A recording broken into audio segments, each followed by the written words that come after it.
हाय बच्चों, welcome back to सीयूडी बाडा 247। मैं हूं आयुषी मैम और मैं लेकर आई हूं एक बहुत बहुत ज्यादा इंपॉर्टेंट वीडियो आप सभी लोगों के लिए। और मैं चाहती हूं कि ये महीना आप सभी लोगों के लिए केमिस्ट्री के लिए पर्टिकुलरली बहुत ही इंपॉर्टेंट है, क्योंकि हमारे को देखो एक टारगेट बनाना है, चाहे हम सीयूटी के स्टूडेंट्स हैं या हम क्लास 12 के स्टूडेंट्स हैं या हमें दोनों के स्टूडेंट्स हैं। फेब में हमें 10 चैप्टर को खत्म करके छोड़ देना है, क्योंकि इससे हमें एक बहुत ही स्ट्रॉन्ग एडवांटेज मिल रहा होगा। सो यहाँ पे जितने भी बच्चे मेरे साथ जुड़े हैं 70 में से 70 हम लोग को लेकर आने हैं, इसके अलावा कोई ऑप्शन है नहीं। लेकिन डिफिकल्टी ये है कि मैम 15 दिन का टाइम अगर मैं जोड़ूं रफली हमारे पास है, तो इसमें हम कैसे पढ़ाई करें क्या ना करें, इतने सारे सिलेबस को कैसे खत्म करें, चीजों को कैसे अपने दिमाग में टिकाएं। क्योंकि यार पढ़ तो लेते हैं, याद नहीं होता है, लेकिन हम भूल जाते हैं, फिर पेपर के टाइम पे लगता है कुछ याद ही नहीं हो रहा है। तो ये प्रॉब्लम मैक्सिमम बच्चों की है। यहाँ पर मैं आप लोगों को कुछ बहुत ही इंपॉर्टेंट पॉइंट्स बता रही होंगी, कुछ एक प्लान आप लोग को दे रही होंगी, जिसको अगर आप फॉलो करते हैं तो आप लोग को रिजल्ट मिल रहा होगा। And we have to ensure हर एक कीमत पे हमारे को 70 में से 70 का टारगेट कंप्लीट करना है। फेब में हमें 10 चैप्टर को टू द पॉइंट खत्म करना है, और मेरे साथ यहां पर मैं आपको हर एक चीज को करवा रही होंगी जिससे आपका ये टारगेट अचीव हो रहा होगा। So let me get started with the video. सभी लोग यहाँ पे वीडियो को लाइक कर दें। यहाँ पे मैं एक बार बात करूं, यहाँ पे क्लास 12 के एग्जाम की 27 फरवरी को पेपर है, और रफली अगर मैं बोलूं तो हमारे हाथ में प्लान ऑफ एक्शन 15 दिनों का है। सो 15 दिन के अंदर क्या क्या आप लोगों को करना है, और ये हर बच्चा कर सकता है जो भी इस वक्त क्लास 12th में है, या फिर वो अगर सीयूटी में एग्जाम दे रहा है तो भी वो इस चीज को फॉलो करे। कहीं ना कहीं आपको इससे डेफिनेट रिजल्ट मिल रहा होगा, राइट। सो बच्चों, अगर मैं बात करूं, टारगेट सबसे पहले सेट करते हैं, क्योंकि जब अगर हमारे हाथ में टारगेट ही नहीं है तो हम चीजों को कैसे कंप्लीट करेंगे। सो लेट्स अंडरस्टैंड हमें क्या क्या खत्म करना है। सबसे पहली बात, ऑब्वियसली हमें पूरा सिलेबस कंप्लीट करना है और रिवाइज करना है। डिफिकल्टी ये होगी करना कैसे है। दूसरा काम, हर चैप्टर के कम से कम 50 प्लस पीवाईक्यूज करने हैं। Those our previous year questions जो आपके उस चैप्टर से आ चुके हैं। वो पीवाईक्यूज के अलावा 50 आपको मोस्ट एक्सपेक्टेड क्वेश्चंस करने हैं, जिसमें आपकी एनसीईआरटी एग्जाम्पलर होगा, एनसीईआरटी होगा, कुछ अच्छी एग्जाम्स के क्वेश्चंस होंगे जो मैं यहाँ पे आपको करवा रही हूँ। ये सब कुछ मैं आपको करवाने वाली हूँ, बट यहाँ पे पहले मैं आपको ये टारगेट्स दे रही हूँ।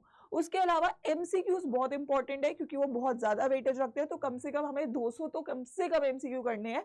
उसके अलावा और भी इसके साथ ज्यादा कर सकते हो, बट ये बेयर मिनिमम है जो आप लोगों को कंप्लीट करना है।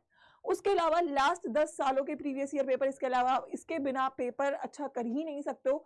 किसी भी कॉम्पिटेटिव एग्जाम में, किसी भी एग्जाम में, और स्पेशली बोर्ड एग्जाम में बिना पीवाईक्यूज के आपको रिजल्ट नहीं मिल रहा होगा, क्योंकि एक 50-60% जो आपका पूरा सिलेबस, पूरा पेपर होता है वो रिपीट होता है। तो आप लोगों को वो करना बहुत ज्यादा जरूरी है।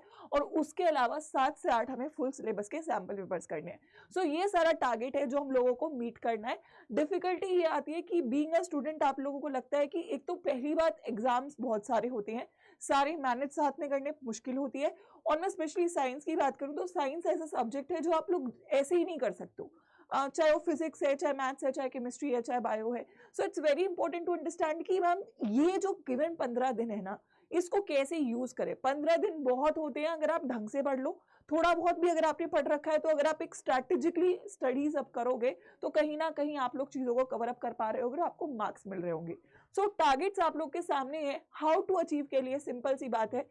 सबसे पहली बात, आपको उन चैप्टर्स के साथ शुरू करना चाहिए जिनकी वेटेज सबसे ज्यादा है। आई होप आप सभी लोग को पता है। नहीं पता है तो इसके ऊपर भी मैं एक वीडियो आप लोग के लिए लेकर आने वाली हूँ, जिसमें मैं आपको बताऊंगी कि चैप्टर वाइज क्या वेटेज है, और आपको पहले कौन से चैप्टर्स या कौन से टॉपिक्स पे फोकस करना है। ये आपको थ्रू आउट फॉलो करना है। केमिस्ट्री की मैं बात करूँ, केमिस्ट्री में हर जगह आप इन्हीं चैप्टर्स के साथ शुरू करें। उसके बाद अगर बच्चों मैं बात करूं तो आप लोगों को चैप्टर्स, अब क्योंकि कम टाइम है, तो आई वुड से कि आप वन शॉट्स के थ्रू पढ़ो, क्योंकि वन शॉट्स में ये होगा कि आप एक बार में चैप्टर पढ़ोगे, आपके दिमाग में बैठ जाएगा, और कहीं ना कहीं आप लोग क्विकली उस चैप्टर को ग्रास्प कर पाओगे। अगर आप वन शॉट अभी नहीं कर पा रहे हो तो एक बहुत इंपॉर्टेंट चीज है, यानी कि एक मैराथन है जो मैं संडे को आप लोगों के लिए लेकर आ रही हूँ। लेकिन उसके अलावा प्रीवियस ईयर पेपर, अब जरूरी नहीं आप कोई किताब ही खरीदो, सीबीएसई की वेबसाइट पे या बहुत सारी वेबसाइट्स पे आपको ये फ्री ऑफ कॉस्ट मिल जाता है। तो ऑल्दो हम यहाँ पे करेंगे, बट आपके पास खुद का भी एक सोर्स होना चाहिए जिसमें आप कम से कम लास्ट 10 सालों के तो पेपर लगा लो। 10 साल बहुत है, काफी हद तक पेपर आपका वहां से कवर हो जाएगा। थ्योरी के लिए अगर मैं बात करूं तो वन शॉट्स कर सकते हैं, एंड उसके अलावा मैराथन है जो मैं करवाने वाली हूँ। अपार्ट फ्रॉम इट, आपके जो डेली टारगेट्स हैं वो आपको मीट करने चाहिए। मतलब देखो, अगर आपके पास 15 दिन है तो रफली अगर मेरे पास 10 चैप्टर है, तो अगर मैं बोलूं कि एक दिन में मैं 2 चैप्टर भी कर रहा हूं, तो मेरे को 5 दिन में मुझे अपने 10 चैप्टर को एक बार पूरा पढ़ लेना है। तो 5 दिन हो गए। अगले 5 दिनों में आप लोगों को अगेन एक साइकिल रिवीजन का देना है। तो अगेन अगर आप फॉर एग्जाम्पल अब ये 5 दिन को आप 3 दिन में कर दो तो आप 3-3-4 के हिसाब से आप रिवीजन कर रहे हो। साइड मतलब आपको दिन का आधा हिस्सा should be for your studying and आधा हिस्सा should be for your practice, but you need to make sure कि आप अपना टारगेट वो कंप्लीट कर रहे हो, क्योंकि अगर आप ऐसा नहीं करोगे तो फिर वो आपका प्लान ही एग्जीक्यूट नहीं हो पा रहा होगा। So you need to divide the days, right. Then obviously complete marathon is one thing जो कि मैं आप लोगों के लिए यहाँ पे करने वाली हूँ, क्योंकि मुझे लगता है कि भले ही मैं आपको बोल दूं कि यार आप ये कर लो, आप वन शॉट देख लो, ये कर लो, वो कर लो, लेकिन जब तक आपको टीचर नहीं करवाता आप नहीं कर पाते हो। So for that purpose I am bringing a very important session जो कि आपकी पूरे सिलेबस की एक वीडियो लाने वाली हूँ। अगर आप केवल वो एक वीडियो भी कर ले तो जस्ट वन वीडियो, आपके 70 में से 60 तो कहीं नहीं गए अगर आपने उसे पूरा कर लिया। और अगर आपने उसके साथ जो मैं आगे सेशंस लेकर आने वाली हूँ वो भी कर लिए तो 70 on 70 कहीं नहीं जाने वाले, हर एक सवाल उन सेशन के बाहर कहीं नहीं आने वाला है। So you need to make sure कि आप ये मैराथन जो मैं लेकर आ रही हूँ, मैं बता रही हूँ, उसको आप कर लें। एंड ऑब्वियसली ये काम मेरे को 22 तक करना है, क्योंकि 22 को आपका इंग्लिश का पेपर है। 22 से 27 एक फाइनल साइकिल लगेगी, फाइनल पूरा सिलेबस पढ़ेंगे, फाइनल पूरे क्वेश्चंस लगाएंगे, फाइनल पूरे एमसीक्यूज करेंगे, फाइनल एक और बार रिवीजन करेंगे, सैंपल पेपर करेंगे, तो वो फाइनल साइकिल हमें 22 से 27 करनी है। ये सारा काम आपको 22 से पहले करके रख लेना है, क्योंकि यहाँ पे मैं एक बहुत ही क्या कहते हैं क्रिस्प मोड में पूरा का पूरा सिलेबस दोबारा से करवाऊंगी। So I think this is what we need to do. Understand करने की जरूरत यह है कि अगर आप यही सोचते रहोगे कि हो नहीं सकता, बहुत सारा है, डर लग रहा है, नहीं कर पा रहे हैं मैम, हो ही नहीं सकता, तो उससे बेटर है वो करना बंद करो और काम करना स्टार्ट करो। थोड़ा थोड़ा करना स्टार्ट करो। 15-20 दिन बच रहे हैं, 15-20 दिन लग के कर लो। पॉसिबल है, बोर्ड से यार, बहुत ऐसा नहीं है कि कोई बहुत ही बड़ी चीज हो जाएगी कि आप नहीं कर सकते हो। It is all in your hands, you just need to work, and work भी ऐसा करना है कि एवरीथिंग इज अचीवेबल। अगर आपके करेक्ट डायरेक्शन में एक्शंस जा रहे हैं तो एक्शंस को सही करो, डायरेक्शन सही करो, रिजल्ट अपने आप आएगा। सो जस्ट अनश्योर कि ये 15 दिन आप लग कर काम कर रहे हो। मैं यहाँ पे रिस्पॉन्सिबिलिटी ले रही हूँ आपके मार्क्स लाने की, आप लोग रिस्पॉन्सिबिलिटी ले रहे हो खुद के नंबर लाने की या नहीं, आप खुद से पूछो।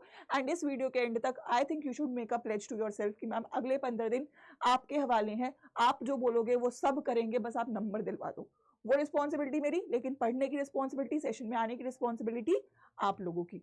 सो आई थिंक मोस्ट इंपॉर्टेंट चीज जो मैं आप लोगों को बोल रही हूँ, फुल सिलेबस का, ये बहुत ही बड़ी चीज है, पूरा सिलेबस एक वीडियो में करवाना।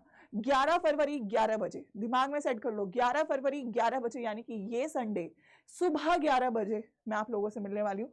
और मुझे यहाँ पे 100% अटेंडेंस चाहिए। मेरे को कोई बच्चा यहाँ पे छुट्टी मारता हुआ नहीं दिखना चाहिए। ये सेशन वो सेशन है जो कि आप लोगों की डूबती हुई नाव को बचा सकता है। आपकी नाव बहुत अच्छे से तैर रही है तो उसको भगा सकता है। बस आपको इंश्योर करना है कि ये सेशन में आपका अटेंडेंस होगा। एंड आई थिंक आप सभी लोग मेरे साथ आने वाले हो, क्योंकि ये सेशन आपके लिए है, just and just only for you. So I want everybody to set a reminder for that session. अपने अंदर के जो इंसान बच्चा है ना, जो कि कह रहा है कि नहीं हो सकता, उसको बैठाना है और बोलना है कि अब करना है।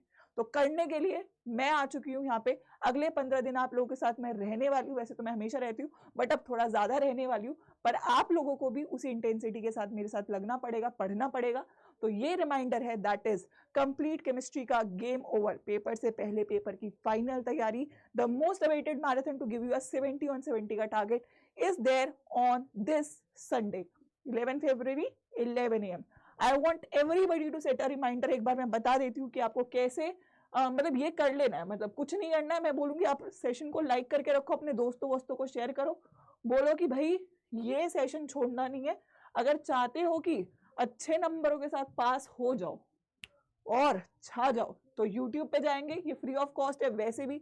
तो आई थिंक कोई बहाना, कोई चीज बीच में नहीं आनी चाहिए। CUET अड्डा अपना चैनल है, ठीक है, उसको खोलना है। होम पेज पे लगा है session, this is the first session, ये रहा। ऑलरेडी फिजिक्स और मैथ्स की मैराथन हो चुकी है, बारी है केमिस्ट्री की। इसको खोलेंगे, लाइक का आंकड़ा है 100 क्रॉस होना चाहिए क्लास से पहले, और रिमाइंडर ऑन करेंगे। संडे मिलते हैं। आई थिंक सब कुछ दे दिया है तुम्हें, अब पढ़ना तुम्हारे हाथ में है। मिलते हैं और धमाल मचाते हैं। All the best. 70 on 70।